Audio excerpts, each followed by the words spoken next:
Social media پر جوئے کی ترغیب دینے اور فحش مواد اپلوڈ کرنے کے الزام میں گرفتار یوٹیوبر سعد الرحمان المعروف ڈکی بھائی کے جسمانی ریمانڈ میں مزید 5 دن کی توسیع کر دی گئی۔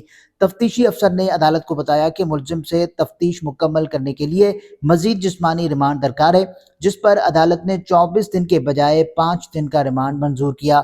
دوران سماعت ڈکی بھائی کے وکیل نے عدالت کو بتایا کہ سعد الرحمان کا موبائل اور لیپ ٹاپ بھی NCCIA کے پاس ہے۔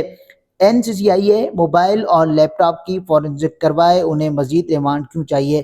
عدالت نے فریقین کے دلائل سننے کے بعد ملزم ڈکی کے ریمانڈ میں 5 دن کی توسیع کرتے ہوئے انہیں 28 اگست کو دوبارہ پیش کرنے کی ہدایت کر دی۔ سوشل میڈیا ویڈیو نے شہری کو پنکچر والے کے فراڈ سے بچا لیا۔ پنکچر والے کا فراڈ بے نقاب ہو گیا۔ شہری کی ویڈیو پر پولیس نے کارروائی کر ڈالی۔ تھانہ فیروز آباد پولیس کا فوری ایکشن، پنکچر والے کو گرفتار کر لیا گیا۔ شہری کا پولیس پر اعتماد کامیاب ہو گیا۔ فراڈ کرنے والا ملزم قانون کی گرفت میں آ گیا۔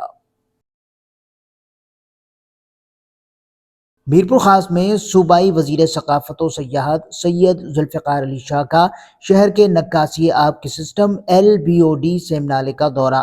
صوبائی وزیر سید ذوالفقار علی شاہ نے بارشوں کے بعد شہر کی نکاسی کا جائزہ لیا۔ صوبائی وزیر سید ذوالفقار علی شاہ کے ہمراہ DC میرپور خاص ڈاکٹر عبدالرشید خان، میئر میرپور خاص عبدالرؤف غوری، ٹاؤن چیئرمین سید شاذل شاہ، ٹاؤن چیئرمین ولی محمد نارجو اور متعلقہ افسران بھی موجود تھے۔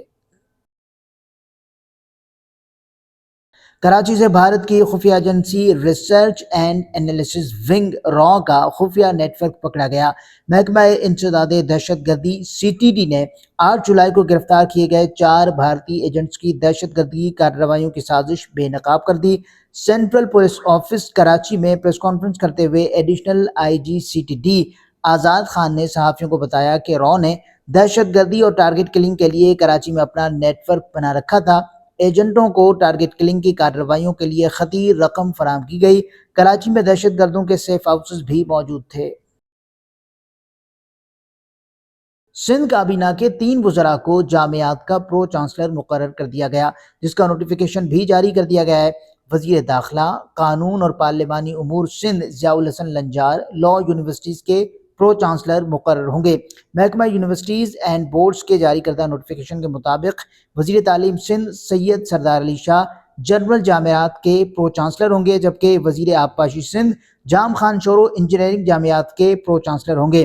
یاد رہے کہ رواں سال کی ابتدا میں اساتذہ اور وفاقی ہائر ایجوکیشن کمیشن نے سندھ کی جامعات میں بیوروکریٹس کو وائس چانسلر لگانے کے فیصلے کی مخالفت کی تھی۔